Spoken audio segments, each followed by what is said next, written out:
Hello, hello, hello. Welcome, everyone. Lovely to have so many people joining us.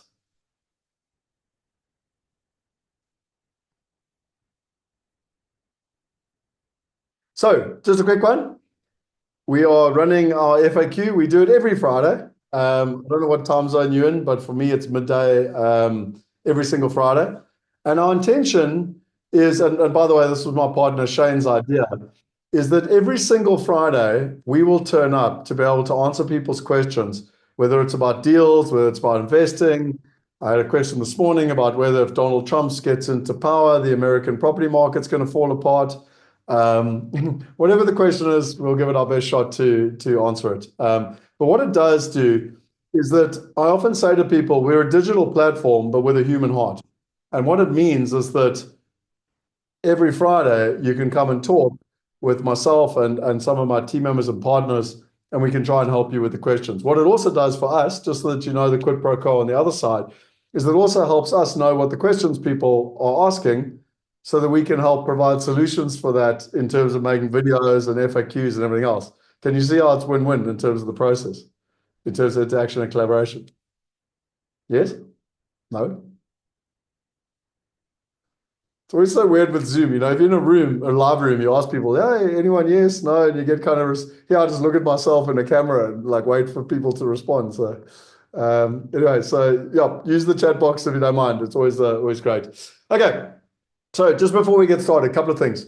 One is that, I don't give any financial advice. No one on here is giving you any financial advice. What we are doing is that we're sharing our experiences, our mistakes, our failures, so that we can help other people make better decisions for themselves. So just be clear and make sure that that's fair up front. The second thing that's important is that Shane has built an incredible platform for all of you to use.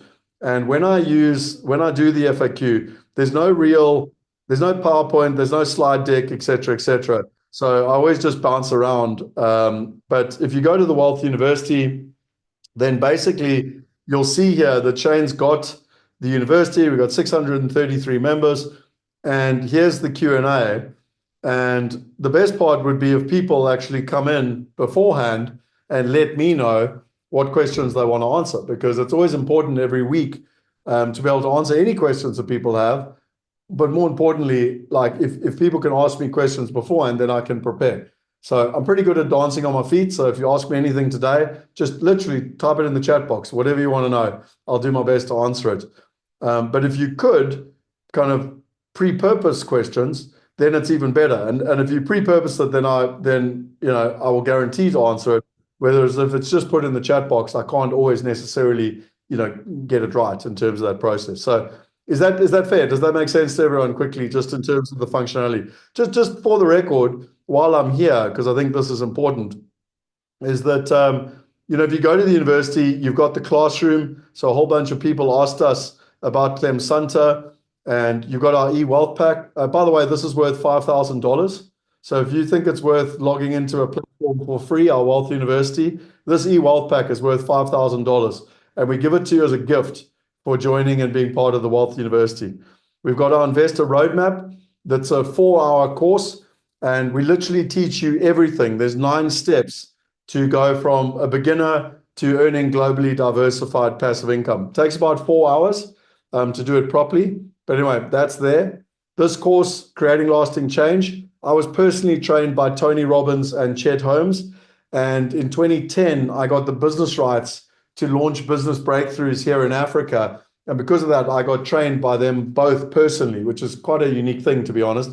And one of the courses I got taught to facilitate and to do was creating lasting change. So what that is all about is getting results. So it's one thing to get the theory, but it's another thing to get the results. And then lastly, here are the VIP replays from when we do the challenges, et cetera, et cetera. So any questions or anything that I can answer there, just type them in the chat box. You've got the calendar. So people are saying to me all the time, and Susanna just came online. She was asking for the mastermind, like the calendar. So everything's always in the calendar. Just for Susanna's sake, she's part of the mastermind. Private Wealth Global is our mastermind community, and equally everything is in the calendar here. So next Wednesday, we've got all the different sessions and everything's in the calendar. But let's go back to the to the free Wealth University community. You've got access to the members, so you can the whole idea is collaboration and working together. And then you've got a leaderboard. So this is where it gets fun, because as you do more things and you evolve through different levels, and it's all engagement, it's not about money, but ultimately you get access to different opportunities. And then finally, you can go and kind of learn all about us if you want to. Alex, you got your hand up. Yeah, Scott, just in terms of what you were asking, if there's any questions, and I've just been going through my tablet here, seeing if there was any questions that popped up during this last week of speaking to clients and members. And I think one of the key themes of the questions that has been peppered has been how do you actually take what Clem Sunter has been talking about and actually practically apply it into your portfolio? And how do you actually take that knowledge and actually synthesize it into something? How do we take hand wavy conversations into actual practical conversations? So something along that line. Okay, so I'm going to, that's great. So that'll be the first question that we're going to answer. Naval's also asked, what is School and how is it different from the Wealth University? So the Wealth University is all of our content. School is a platform, a digital platform that we use. So we use the functionality of the platform, and then we've built all of our infrastructure on top of that. So think of it like Microsoft Word. Microsoft delivers the ability to use Word and Excel and PowerPoint, but we've created our own content on top of the infrastructure. Does that make sense? Okay. And by the way, the university is free, so you've got access to that. If you want to go for our paid for community, you can go into the Wealth Hackers, and in that classroom, you've got access to all our home study courses. So you got Wealth Going Global, which is how to get all the right information. So how do you choose the top 5 countries, the top 5 currencies, the top 15 assets, the top, how do you find the right partners? And finally, how do you build a wealth plan over time? And then you got Asset Mastery, which is how you find the right partners. And there's about a 90-minute lesson on every one of the top 15 assets. So I always joke with people and I say, what are the top 15 assets you want to invest in? And they kind of look at me like a deer in the headlights. And I kind of go, okay, let me show you in terms of that process. So anyway, so that's there. And then finally, we've got the mastermind community. Now, before I go any further, what I do want to share, and my commitment to everyone, is that every week I'm just going to talk short before we get into the Q&A. I'm just going to talk about the current deals, because people always ask me about the current deals, and it just allows me to do it. I'm not going to do a demonstration on how the platform works every week, because that doesn't make sense. But in simple terms, you've got your wallet here, you've got your portfolio here, so I can manage my portfolio around the world all in one place. I can basically look at my digital wallet all in one place. And again, we are integrated with Lemonway out of Europe. And I actually want to delete these investments because I made them yesterday. And I want to, just in case, I want to show you how to invest. So if I go to the marketplace, we got 4 deals at the moment. And this is the headline. If you want to go in and get more information, you can literally click on any one of these and you can actually go and watch a webinar that goes through the entire deal and what it's all about. So for now, I'm just going to be doing it at a headline environment. So the first deal is a private equity opportunity out of London. It's got about a 25% targeted return per year and a 4.5% cash flow income return per year. It's the baby carrier market. So they've invented a baby carrier that integrates with an app, and they've been growing really, really aggressively, and they need growth capital. So they're raising about £1.5 million in growth capital. And we are joining our family office, Callio Private Equity, in investing alongside them in this deal in terms of that process. The second opportunity is a debt opportunity in Austin. So Austin, Texas, America. Again, this is a business that funds small to medium businesses. The asset class of debt is the fastest growing asset class in America because effectively they're replacing the dysfunctional banks. This company has $20 million raised from the family office and $50 million raised from institutional investors, and we get to participate alongside it. It's an income opportunity, so there's no capital growth, just income. and you're looking at a return just short of 9%, so 8.75% return. And again, so the other part is this is a 3-year investment. Then you've got Phoenix, which is an industrial opportunity, industrial logistics. So it's property, commercial property or real estate, whatever you want to call it. It's based in Phoenix. That's one of the top 3 markets in America. And in this particular situation, we actually own this building with our partners on the ground. We invested back in June, July of last year. I personally invested in this building a year ago. And they came to us a couple of months ago and they said, listen, we own the building, it's performing, it's paying every month. But the challenge is we had an investor that was due to put his money in and he didn't. Funny enough, he was South African, by the way. And we said, well, we love the building, we'd love to participate. So this is an opportunity to invest in a building that's already working, the tenants are paying, I get paid every month in terms of my dividends and distributions. And then finally, the last opportunity, the return there was a 6% income return and a 16% total return. And just by the way, people come to me and they say, but Scott, how does it all work, etc.? Well, you can go and put in a calculator, whether it's $10 or $10,000, or, you can make up whatever number you want, 9876. And it automatically calculates what the fees are, what the net returns are. Green is your net in your pocket. And we believe a lot in transparency. So you can literally see everything. You've got complete transparency in terms of access to the investment side. And then finally, if we go back to the last deal over here, it's Germany. This is a mixed use opportunity in Germany. It's 3 different buildings. And what's interesting here is that, I've been wanting to get into Europe for many, many years.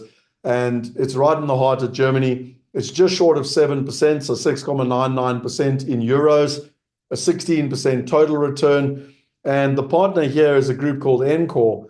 And the guy that runs Encore and started Encore actually started Redefine. So if in this country, in South Africa, well, actually don't know who I'm talking to. Just by the way, where's everyone actually? That's a good question to ask. I forgot to ask. Where's everyone? I know we're a global platform, but every now and again I forget that we're not the only people from South Africa.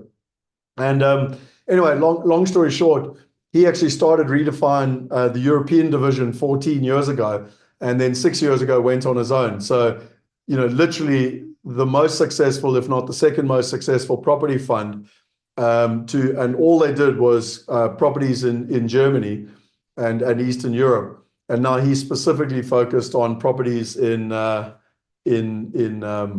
Germany. So, a very solid partner to be part of. Again, we would never in the past have got access to these opportunities.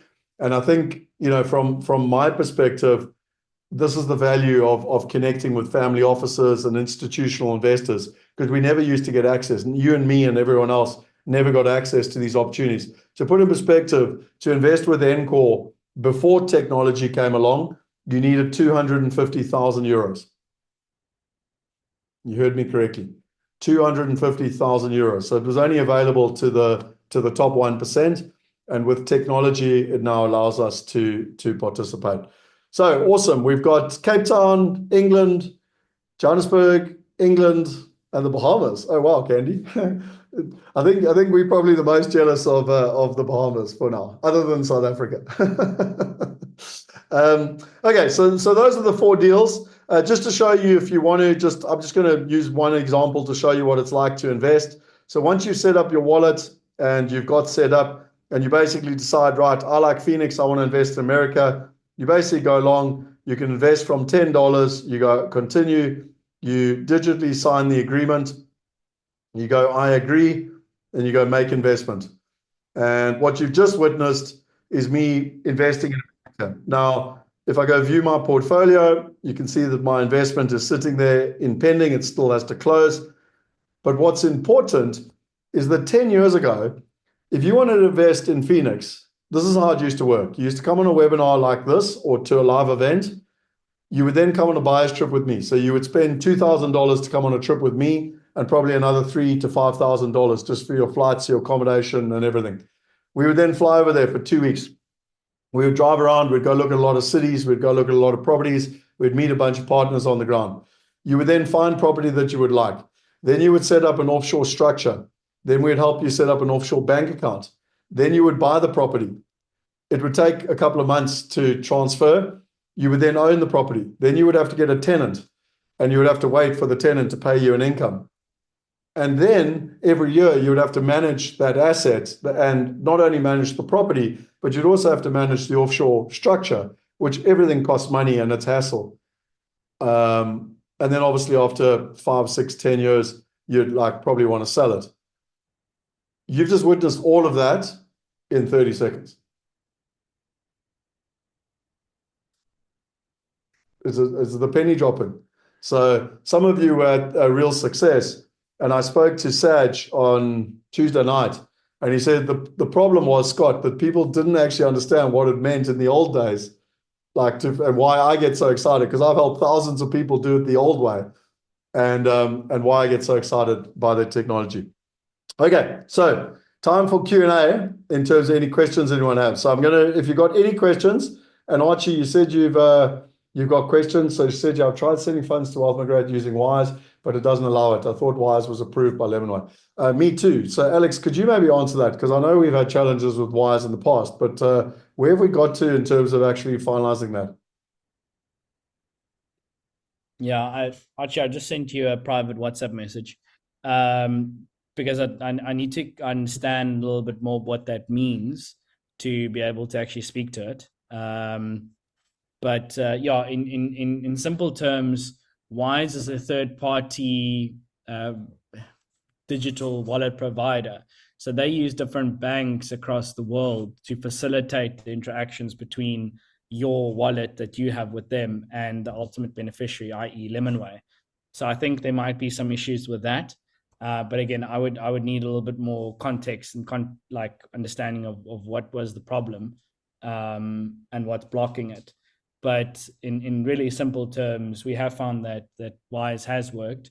We will just need to understand maybe in what account, what entity name the account is, because obviously the entities have to match both sides.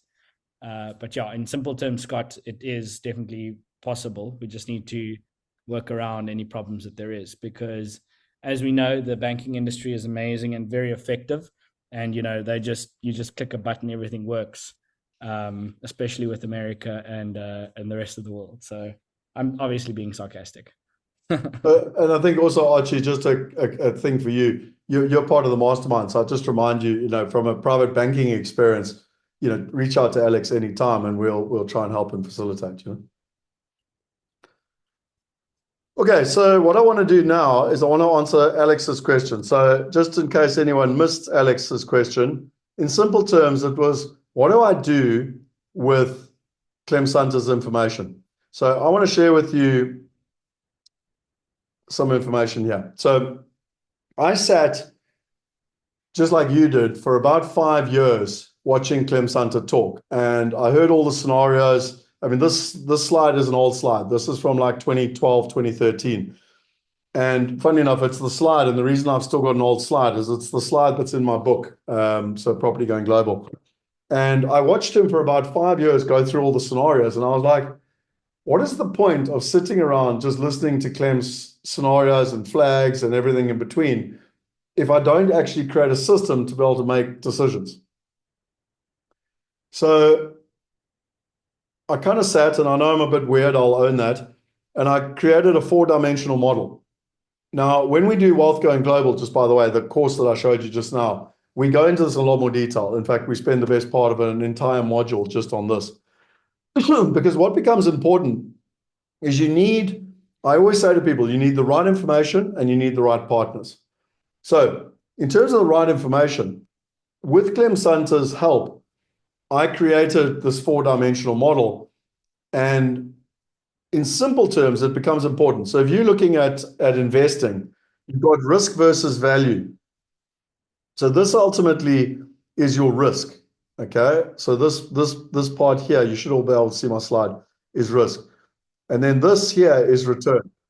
So in any investment, you need to weigh up the risk and the return.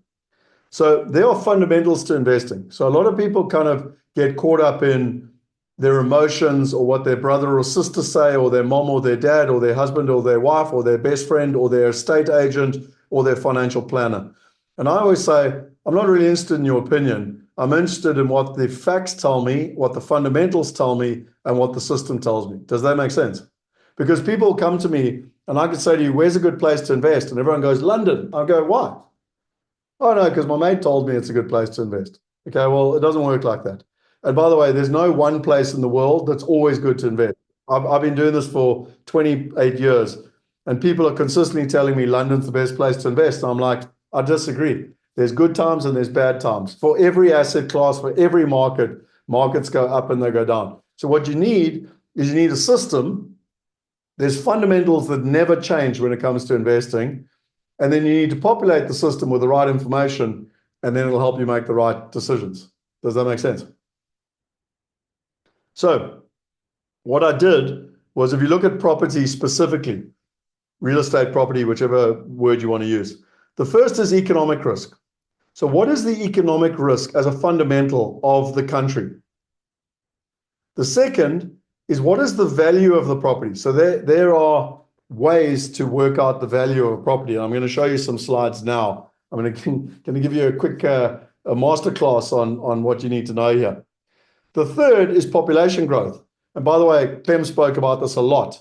In fact, just on, what was it, Tuesday night, he spoke about how Japan, the property market, grew massively until the late 1980s. And then it crashed. And it's never recovered because the population in Japan's gone from 120 million people to 100 million people. And so what's really important is that you've got to have population growth. You've also got supply and demand. Now, I mean, this is simple economics. If you've got too many houses and you don't have enough buyers, prices come down. If you've got more buyers and no houses, prices go up. It's simple. It's simple maths. Okay. So in Ireland, when the crash happened in 2008, 2009, 1 in every 4 houses in Ireland sat empty. 1 in every 4. So do you think the prices came down? They didn't have a tenant and they couldn't sell it, which is why the Irish property market collapsed. In America, when they had the crash in 2008, 2009, does anyone want to know? And I'm just interested, actually, before I give it away as a secret, how many houses were oversupplied in America in 2008? Does anyone know? Everyone knows it as the subprime crisis, but do you know how many houses were built that no buyers were there to buy? Does anyone know the number?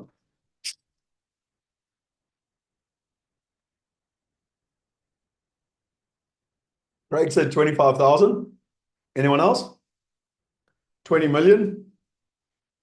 Not a clue. It was 10 million. 10 million properties were delivered that there were no buyers for. And by the way, that all led to the subprime crisis, which led to the collapse. Anyone want to take a guess as to how many houses are sitting empty in China right now? 50 million. If you've heard about the calamity of the Chinese property market and the second biggest property developer in the world going bankrupt last year, it's because 50 million homes have been built, apartments or houses, and there's no buyers for them. So can you see why supply and demand becomes such an important part of this equation? And then the last one that us South Africans like to avoid and forget about, but it's actually called rule of law. And if you have a property, you want your tenant to pay you. And if your tenant doesn't pay you, you want to be able to kick your tenant out.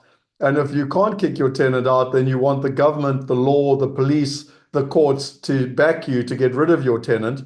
And by the way, you want to be able to own your house and not have it taken away from you like I did in Zimbabwe. Does that make sense? So can you see this is not hugely complicated? Now, the question that becomes complicated is, where do you find all these numbers? So I'm going to answer that for you today. On the other side of the fence, you got return. So this is really important, what I'm about to share with you.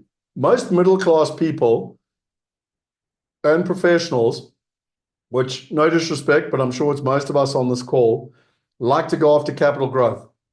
They like to focus on buying Bitcoin because Bitcoin's going to go up in price. Well, I'm going to buy a house in Cape Town because it's going to go up in price from a capital growth perspective.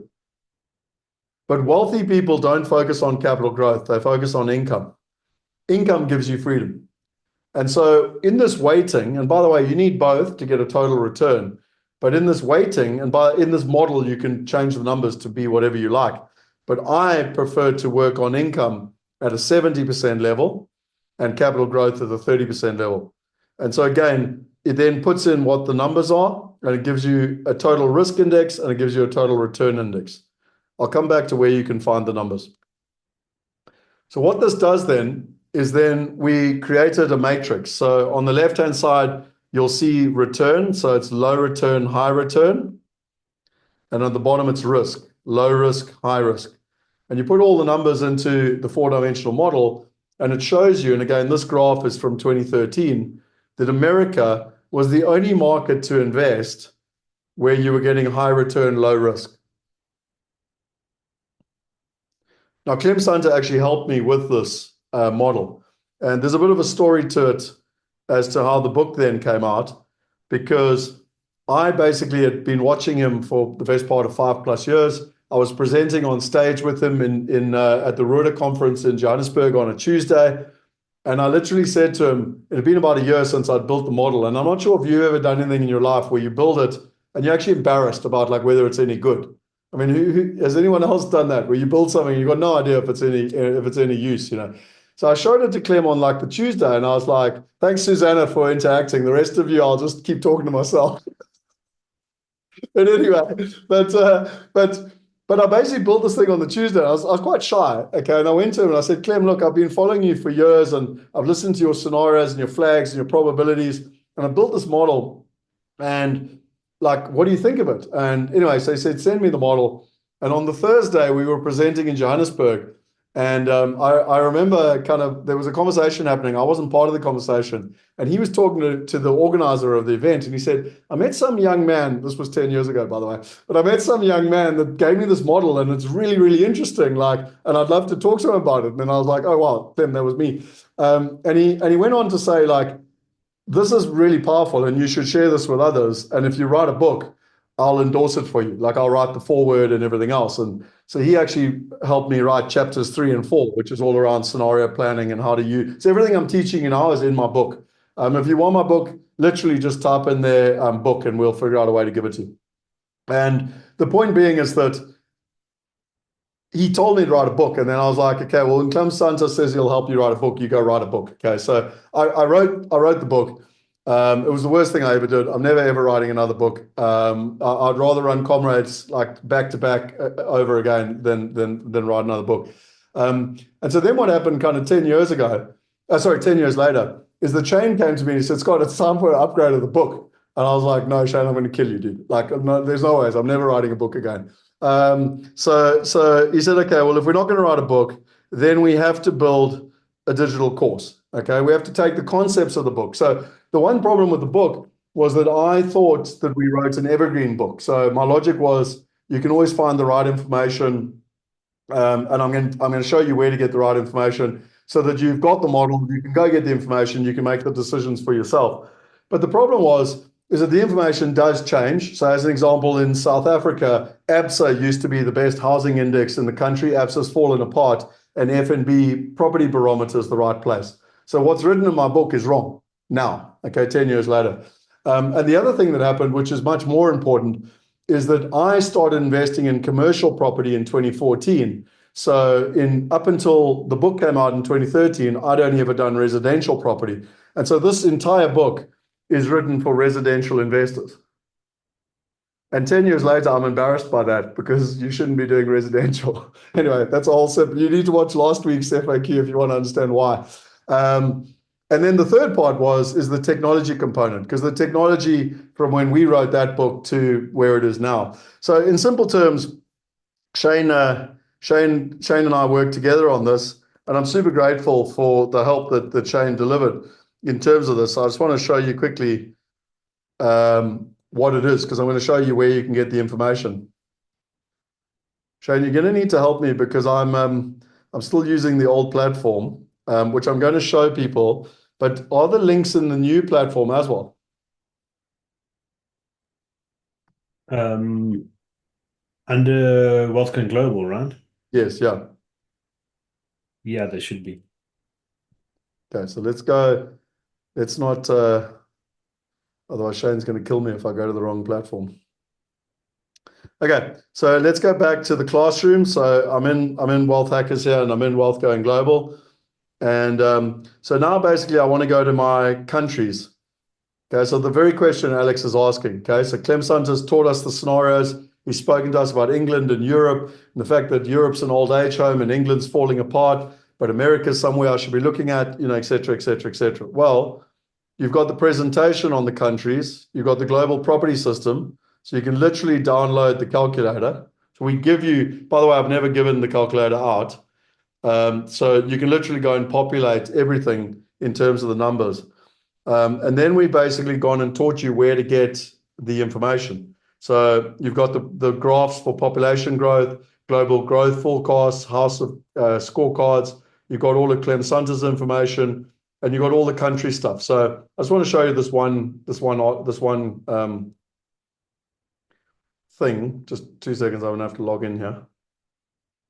Most of you should be able to get access to this for free, because I think The Economist, you're allowed to go in twice a month without reading whatever, but I use it quite a lot, so I have to log into my account. Okay, so here comes probably the coolest thing I'm going to show you. Boom, boom, boom. Where's it gone now? Yep, there it is.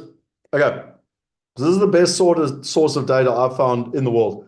So it's got all of the best and biggest property markets in the world, and it goes right back to 1970. So now you're sitting with your uncle or your aunt, your estate agent or your financial planner, and they say to you, you should invest in London. And my very first question would be, why? So let's look at it. Okay, so let's just compare. I'd like to just put in the chat box. Okay, I'm going to compare England with another country. Give me, what's the other country you want? By the way, it can be South Africa, South Korea, Portugal, Norway, New Zealand, Israel. I mean, basically anyway. So what other country are we going to compare it with? Because now I'm going to start showing you that this is not an opinion.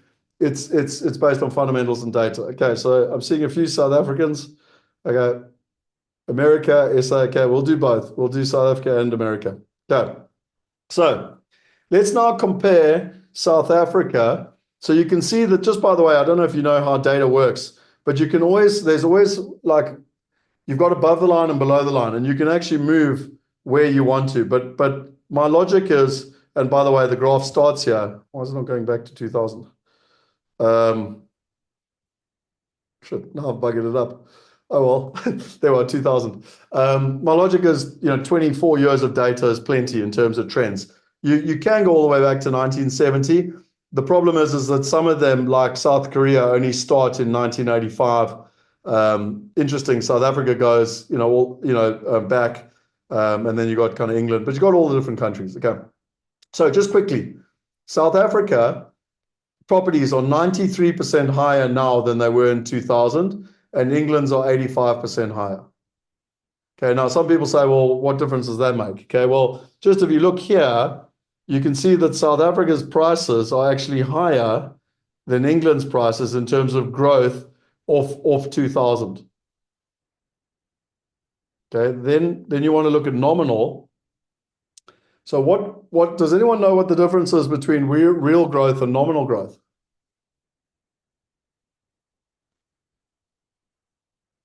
Okay, so in simple terms, nominal growth is just the simple growth. So Susanna owns a house in Cape Town. She buys it for R1 million. She sells it for R2 million. It's gone up 100%. That's nominal growth, okay, because it doesn't take into account inflation.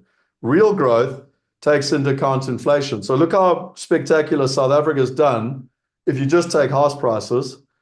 But if you take into account inflation, it's not as good. Does that make sense? So that's important. But now's where the real secret sauce comes in. You should always value property based on two things. One is the affordability of the property.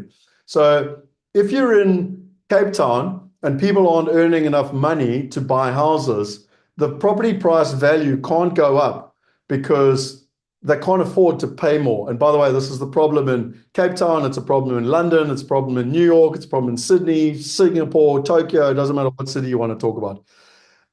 So what becomes really important is affordability. So if you look at this, if you're looking at as an investor, South Africa is a better opportunity than England from an affordability perspective. Property in England is less affordable based on the average wage than South Africa is. And then you can see at the top here, by the way, that if you take it off or from the year 2000, properties in South Africa are currently 5% overvalued, whereas properties in in England are 28% overvalued. And then the last one, and in my opinion, the most important one, in any asset, whenever you buy an asset, it's how much money is that asset paying you that determines the value of that asset. So whether you buy a residential house or you buy a commercial property, or quite frankly, if you buy a stock on the stock market, the real value should be in how much money that property or that asset is paying you. So in terms of that, it's quite interesting because look at the growth that South Africa had in the 2000s. How many people in South Africa know people that made a hell of a lot of money from 2000 to kind of 2008, 2009? That's why. Look how undervalued South African property was in early 2000, reminding you that interest rates in 1998 were 25%. And because of that, that's why you had this significant growth.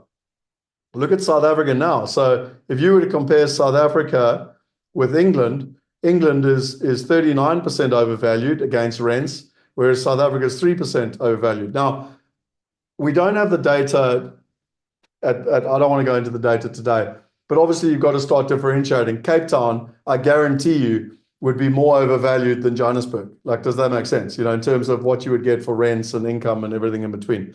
But you're starting to see how to get the data. So now you go back to that spreadsheet and, you know, you've got the economic risk, plus you've got the value discount. And it's not my opinion. Like you can see South Africa's 3%, and I seem to remember there it was 3%. Am I confusing the shit out of people, or am I helping join the dots? So it's not, you've got a model, you've got fundamentals. The fundamentals never change. In any market, they never change. Population growth, supply and demand, the rule of law, economic growth, they are the fundamentals. The question we've all got is where to find the right information.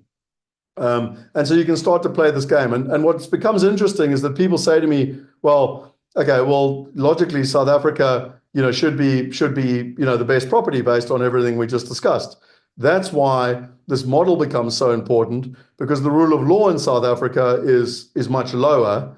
So it unfortunately drops the matrix, and you'll see that it puts South Africa in high return, high risk. Okay, so it's not necessarily a bad investment, but it is high return, high risk.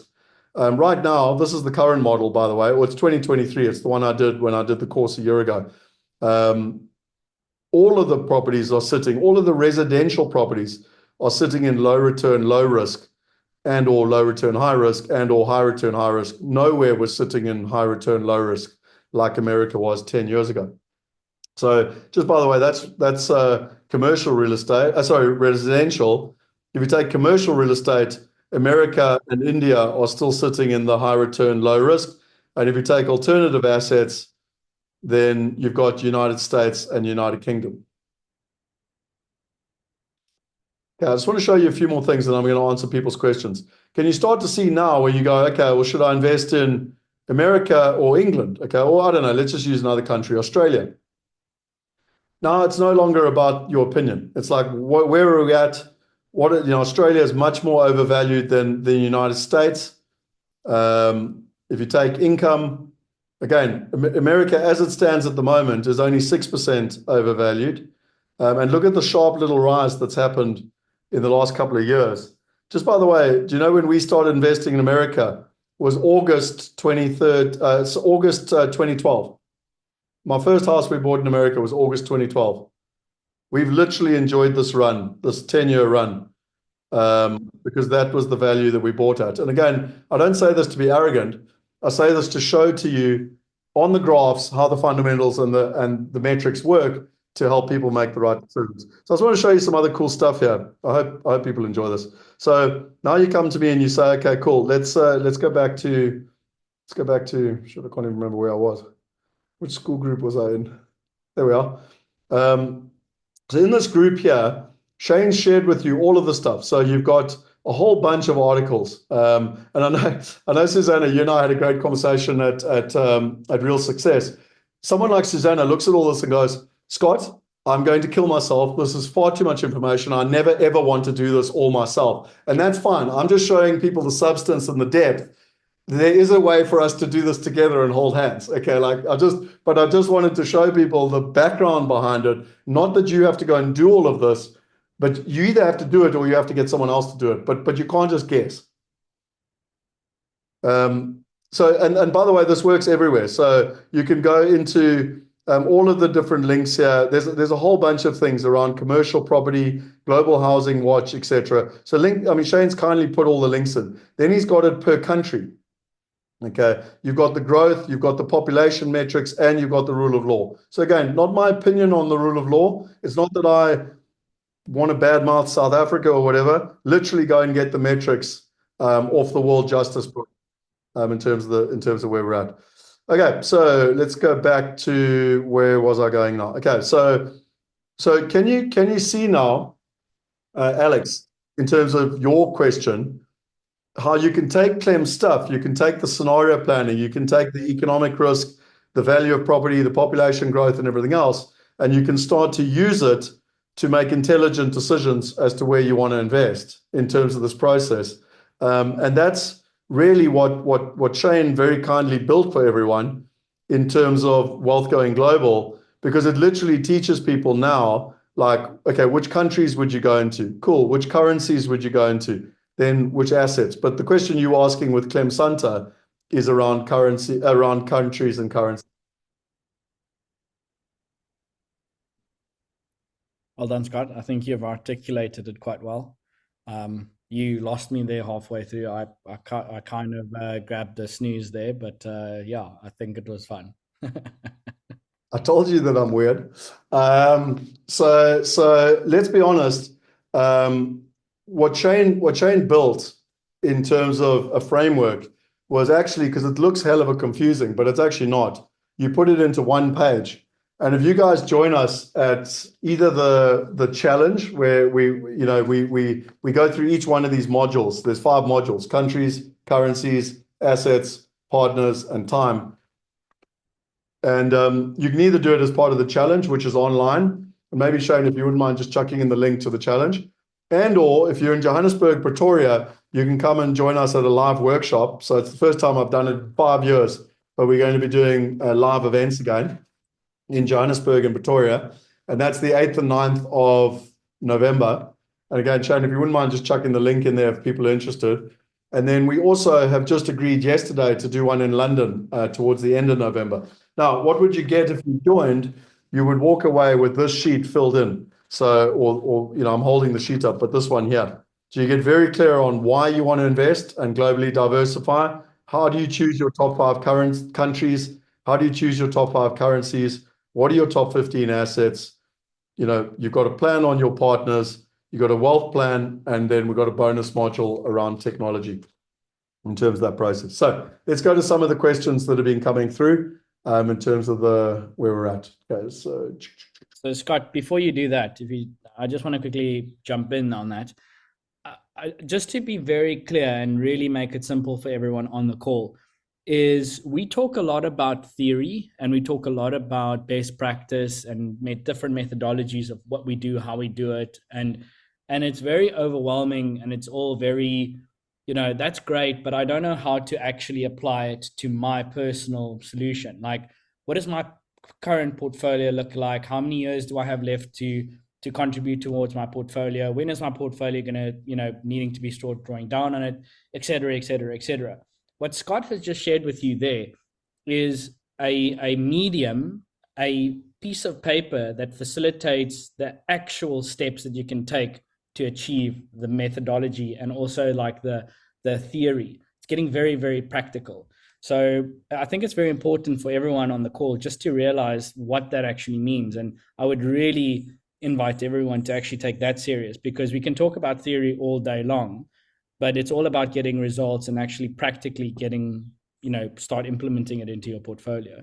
So that's why we created that one page setup, basically what Scott showed there. So yeah, really looking forward to taking you guys through it. I think also, Alex, there's always 3 types of people in the world. There's the one that wants to do it all on their own. Okay, and that was like me. I did that for 14 years. I went and read every book there was on property. I've got 2 degrees in it. I've got the best course out of America, England, and South Africa in property and investment.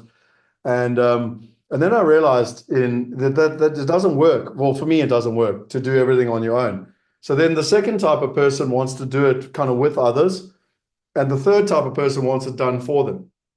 And in simple terms, the way we've designed our ecosystem is if someone wants to go to Wealth Migrate and just invest in a deal like I showed you half an hour ago, you can do that. You can do it on your own. You can go on the platform. You start from $10. You can get going.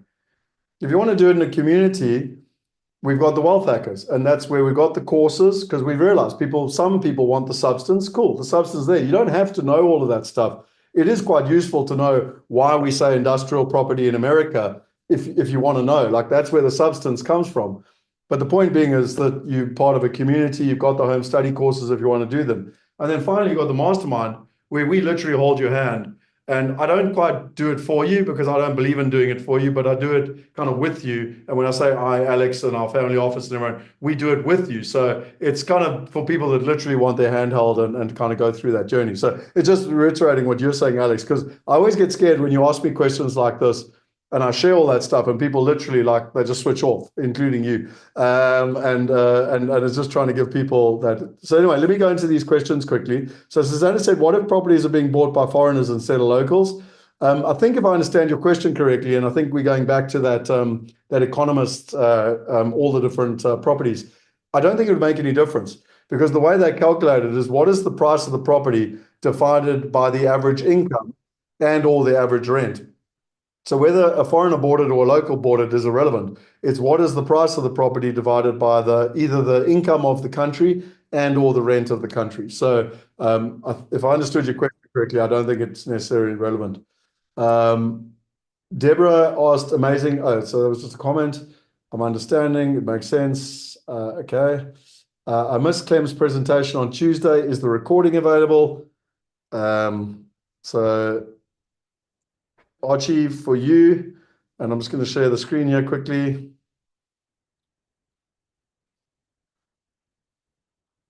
So just reminding you that you've got, as part of the mastermind, you've got access to Private Wealth Global, but you've also got access to the university. And so what Shane does is he puts everything up in the university. So there's the presentation that Clem gave on the 8th of October. And there's the Q&A that we did. Sorry, the other way around. That's the one he did in September. And this is the one that we did the other night on the FAQ. So everything's here. You've got access to it. And all the recordings are always put into the university so that people have access to everything. Okay, let me see what other questions we had there. Oh, where's it gone now? Okay, boom, boom, boom, boom. Okay, Shane's already answered that. Okay, so Wealth Hackers. So Shane said the link there if people want to join Wealth Hackers. Otherwise, I mean, he's given you the link, but you would literally go here.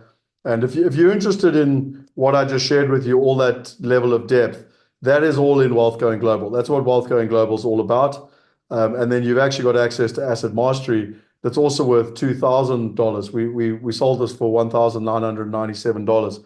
And you've got all of the top 15 assets. So if you want to learn about all of the top 15 assets, and by the way, not be taught by Harvard professors, be taught by people that are actually doing it. So be taught by people who've been doing it 20, 30 years and are investing and getting results in terms of that process. Okay, so and that's that, and if that basically it's to be part of the community is $29 a month. So I did the maths because we're trying to copy Netflix, just to be clear. At $29, it would take you 7 years to pay what others have all paid for those 2 home study courses in terms of that process. Deborah's asked, has the workshop 1st of November to the 8th and 9th? So Deborah, yes, it has. And I hope that you are going to celebrate this. There's a lady that I really want us to join me, a lady called Judy Sinansky, who is part of our mastermind, but an incredibly successful business lady. And I've asked her to come and join us. And she wasn't available on the 1st, 2nd. So we made an executive decision to add more value. and to wait a week to include her. So I hope I hope that doesn't create any drama in your life.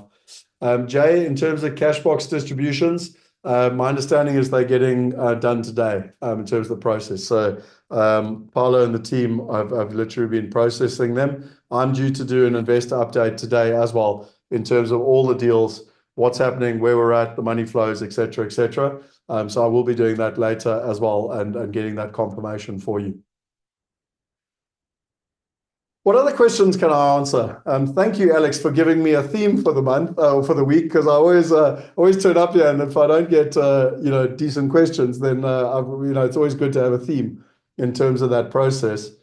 So Scott, should we on a Friday should we start talking about primary versus secondary and having those conversations? Or you think it's not the right day? Say that again.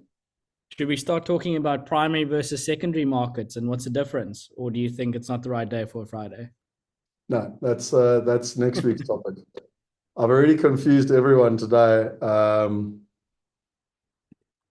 So Deborah, we'll figure it out in terms of that process for you. I saw what you just said about Australia. Unfortunately, we had to make an executive decision based on the speaker, and I couldn't unfortunately speak to Judy. Because a week ago, well, for the last 3 weeks, she's been climbing Everest. So she climbed to the base camp of Everest, and she wasn't available until this week. I literally spoke to her on Tuesday or Wednesday, and unfortunately, it's in terms of that process. So, is the school affiliate program getting traction at all? Good question, Gavin. I'm not 100% sure. I think what we're trying to do, and this is more of a business question, but what we're trying to do, one of the reasons we're doing these FAQs and these engagements is sharing with people what's actually on the inside of the boxes so that people understand them. And then what Gavin's asking is we've actually got an affiliate program, and if people want to share it with others, I'm very passionate. We are very passionate about what we do, and we really want people to learn and grow and get access to this knowledge. I highly recommend you watch and I'm sorry to say, but it is a rant from last week, because I had a real rant around residential investing and the problem with mom and pop investing and retail investing, and kind of basically how we've all been indoctrinated to do it, and yet none of us end up wealthy. And I explained the reason why. I'd recommend watching that. But yeah, Gavin, we're all ears as to how to spread the message more to others, because we feel very passionately that this is a message people need to kind of hear, in terms of that process. So, yeah. Hello, Thomas. Greetings. Hope you guys are all doing well. Just two questions. First off, the Friday calls that you're doing, do you load it up as a recording on school? It's so funny you asked that, because literally Susanna just asked it in the group as well, and I was literally checking and then going to ask Shane. So the honest answer is I don't know the answer. But I don't know, Shane, what's your thoughts on putting up the session each week? Yes, so they are being added. Let me just bring my picture up quickly. They are being added to the university, but we do need to just organize it in a better way so that you can go to the classroom and find it. So I'll be making sure that is done with this recording. And the other thing that Shane will kill me if I say this, but it's a very kind of old school technology called WhatsApp. But if you join the WhatsApp group, I do just drop the links in. I know this is not scalable because you can only get a certain number of people on the group. But whenever I put a recording, I just drop it in here. People like me, just my logic is I'm an ADHD person, so my job's done the moment I drop it in the link. And then, but I know it's not a long-term thing. So here's the link here. I'll put it in the chat box for people now. It is in there, but what Shane's much better at than me is systemizing things, because like last week's lesson, in my opinion, is one of the most important lessons that you could ever learn in property. It cost me $20 million to put in perspective. So if you want to save $20 million, I'd highly recommend you watch it. And I don't mean cost me, I mean physically we lost $20 million. So I'd recommend like learning that. But what Shane's so good at is putting it in a system so that you can find it a month from now, a year from now, 3 years from now, versus me just putting it in a WhatsApp group. Is that fair? Anyway, Thomas, you still got your hand up. Yeah, okay. So I saw there's a Wealth Hackers WhatsApp group. First I see it. How do we get onto it? Secret. You have to use the secret handshake with Alex and Shane. No, I'm joking. I don't know. I don't know if there's enough space for everyone. Let me get my phone quickly. I'll put the link in the chat box for everyone. I mean, just to be clear, this is not a scalable solution. It's how we built the community to start off with. But now that Shane has built the entire platform community, our intention is to very much kind of pivot towards that. But in the short term, I'm still a bit old school.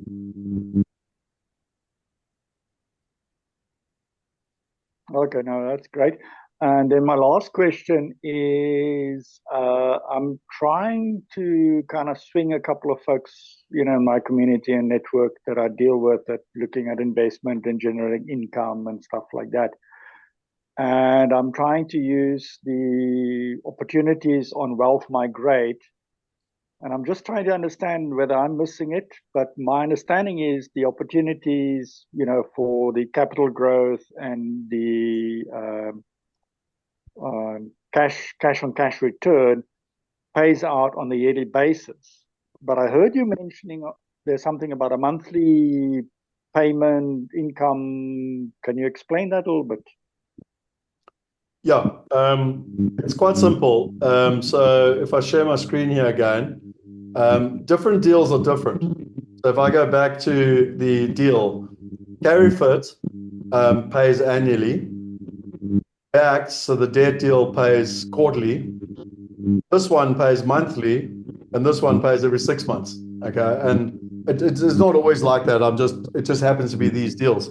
So basically, in simple terms, different deals have different timeframes as to when they pay out the income. The common one is 3 months. Like I'd say about 80% of our deals, they pay every quarter. Sometimes it's monthly, sometimes it's 6 months, sometimes it's every year. But I mean, just to give you an example here, and I know I showed this last week, but I just love showing this because it's so valuable for people to see. I mean, there's 2 industrial deals we did. Let me just show you quickly if you want to go down to deals previously done. It was this deal here, Techni Plus. Just by the way, I never thought that I'd be investing in this type of stuff. Like, look at this building here.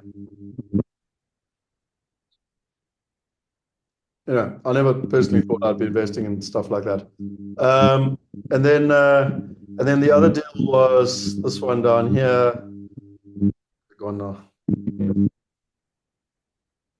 This one here, Hobbs Industrial. So again, a big industrial logistics opportunity in terms of what we entered. So if you go into the transactions, I'm now logging into the back end of our partner on the ground in America. But you can see that this building, August, July, so we've got 2 buildings or 2 different investments, and it just pays us every single month. August, July, June, May, April, March, February, January. I think you get the point. So that one's every month. This one here is a multifamily in Oklahoma, and this one only pays. Sorry, they've all got different systems, so I've got to always learn my way around it. But if you look here, this one, oh no, hang on, that was the wrong thing. It's on the wrong link. Oh, it's under transactions. That was what I was looking for here. So this one pays out every quarter. So you can see there, August, May, February, November, and again, it's about $6,500 per quarter. Then this one. This was more of a capital growth where they were taking advantage of the market post-COVID. So they bought assets at a cheap price. There's no income. It's only capital growth. And whenever they sell a building, they pay a distribution. So they paid a distribution in August, in Q3. They're paying another one now in Q4. They're currently selling a building, and they've got one lined up in Q1. So it's much more lumpy. It's not as consistent. And then this one here is a big office tower.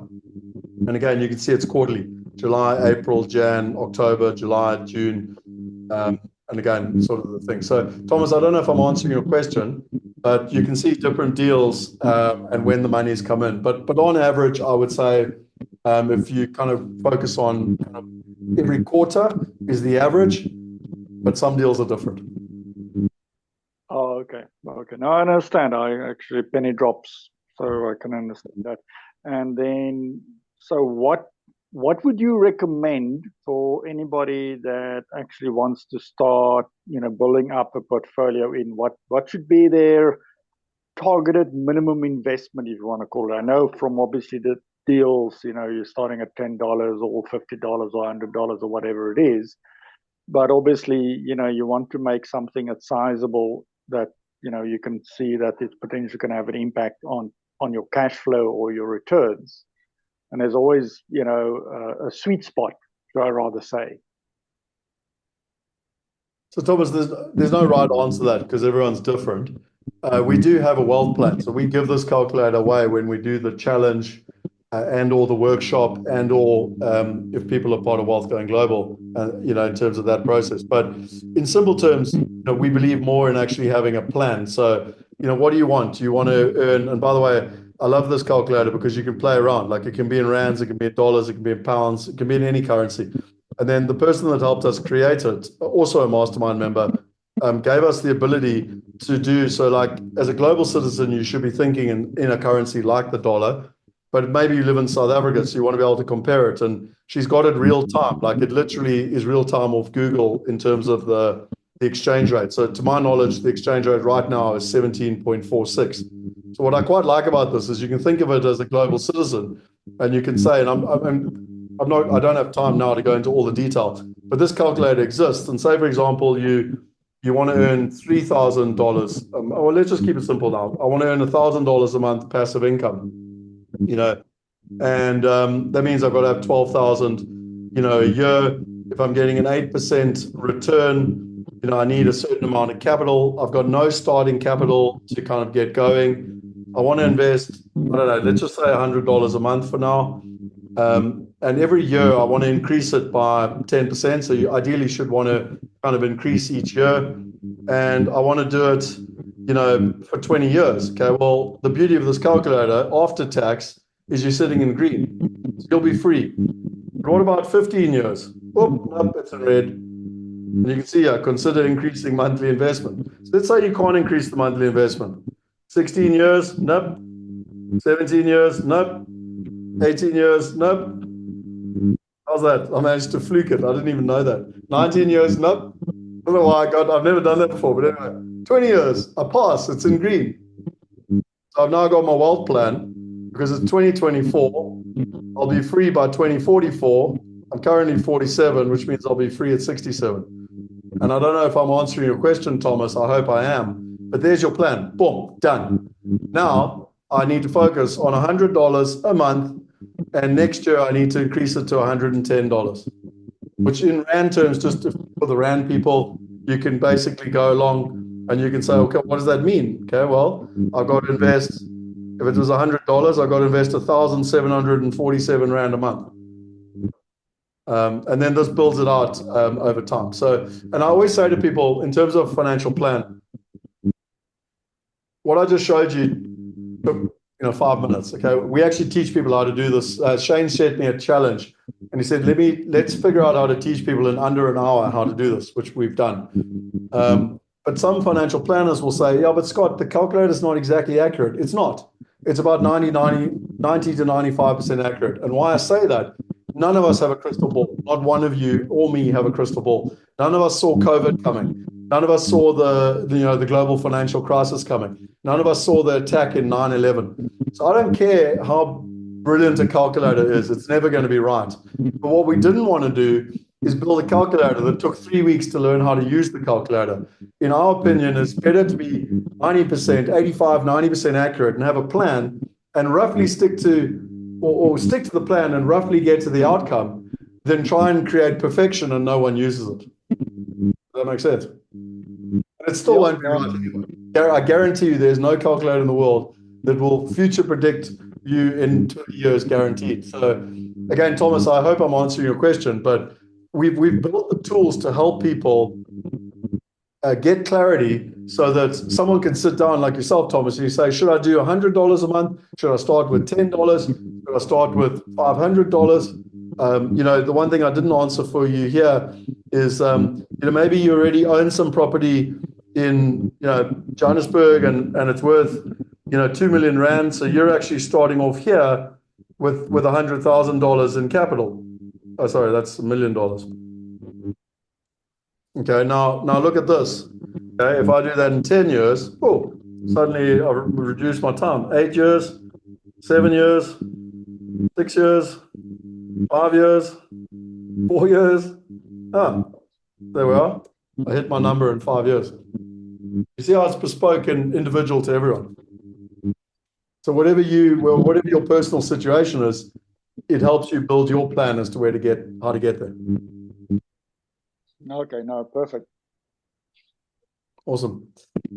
Daryl, thanks for the kind words. I appreciate it.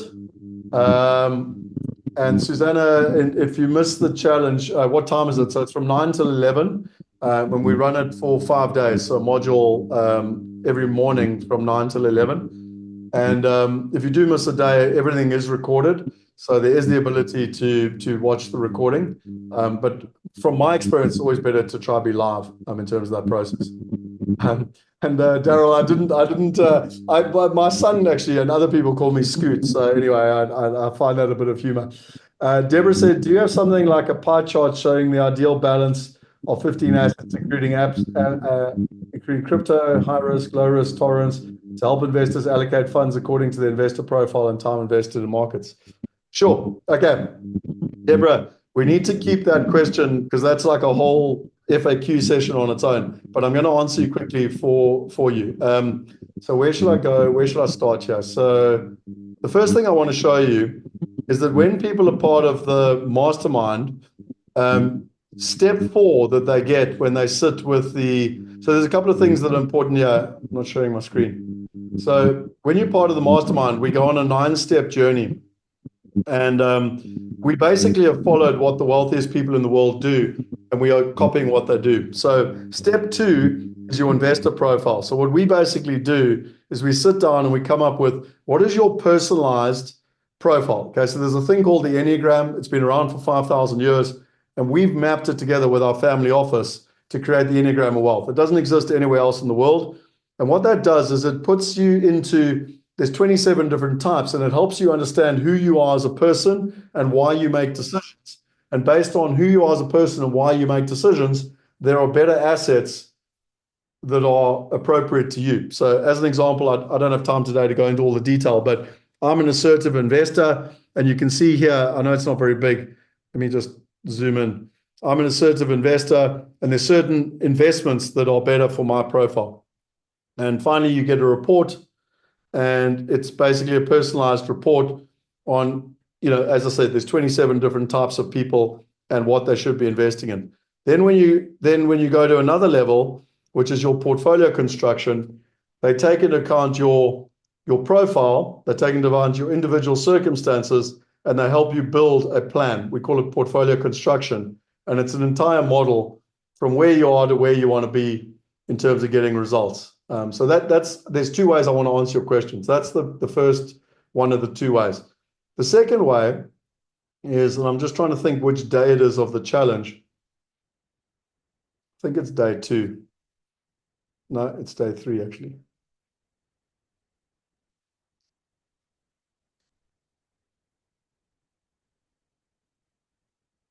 So the wealth report comes out once a year from Knight Frank, and they interview the family officers, and they basically do a report on the 580,000 wealthiest people in the world. I need to update this because the latest reports come out, but unfortunately it didn't have this pie chart, and I really like this pie chart.